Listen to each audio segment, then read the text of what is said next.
Logic Pro 10.4.5 amène quelques nouveautés sur macOS. On va voir un petit peu rapidement quelles sont ces nouveautés. Donc en dehors des performances qui ont été améliorées, on peut maintenant ajouter plus de pistes et de canaux, jusqu'à 1000 tranches de console audio stéréo, 1000 tranches de console d'instruments logiciels, 1000 tranches de console auxiliaire, etc. etc. Donc ça, c'est surtout intéressant pour les personnes qui font des musiques orchestrales, par exemple des musiques de films avec énormément de pistes. Apple a mis à jour cette version Logic particulièrement dédiée au nouveau Mac Pro qui est sorti il y a quelques temps.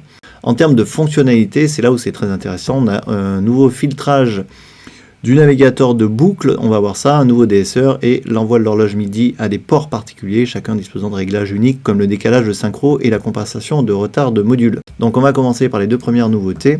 Ici, dans les boucles, eh bien, vous voyez qu'on a un nouveau filtrage ici, par exemple si vous cherchez des batteries, par exemple électroniques, vous pouvez à nouveau filtrer ici et demander à avoir que des boucles, par exemple MIDI, ou que des boucles drummer tout simplement.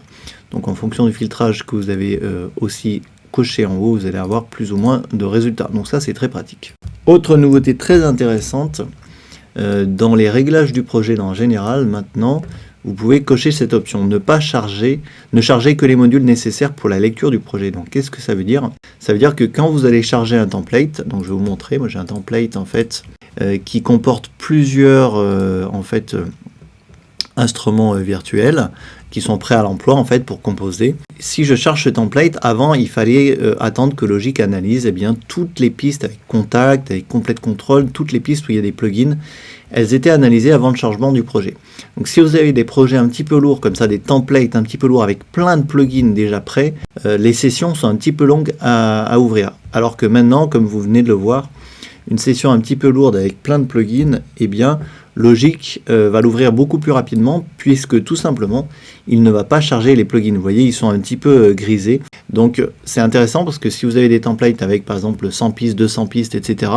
eh bien Logic va pas charger tout ça d'un coup, il va charger les plugins uniquement si vous en avez besoin. Donc ça c'est très pratique quand vous commencez à composer à partir d'un template qui est déjà lui-même un petit peu lourd. Donc par exemple si je clique ici, vous voyez là, il va analyser mon contact, donc ça prend quelques secondes et ensuite je vais pouvoir l'ouvrir. Donc l'option pour ouvrir vos templates plus rapidement, qu'il faut cocher, je récapitule, c'est dans les réglages du projet, dans Général, et vous cochez cette option si ça vous intéresse. Alors autre nouveauté sympathique dans cette version de Logic, on a maintenant un nouveau DSR, voilà, ça s'appelle DSR 2. Qui est fourni dans Logic. On avait déjà un DSR mais il était quand même un petit peu old school et un petit peu compliqué à utiliser, en tout cas pour les débutants. Là on a une version qui a été complètement remaniée, beaucoup plus simple, et j'aurai l'occasion de faire un tuto complet sur ce nouveau plugin de Logic. Donc je rappelle, le DSR c'est pour enlever les sifflantes sur les voix chantées qui sont un petit peu agressives. Voilà pour ces petites nouveautés de Logic Pro 10.4.5. Si vous avez des questions, comme d'habitude, n'hésitez pas à les poser sous la vidéo sur le blog. Et moi je vous dis à très bientôt pour la prochaine.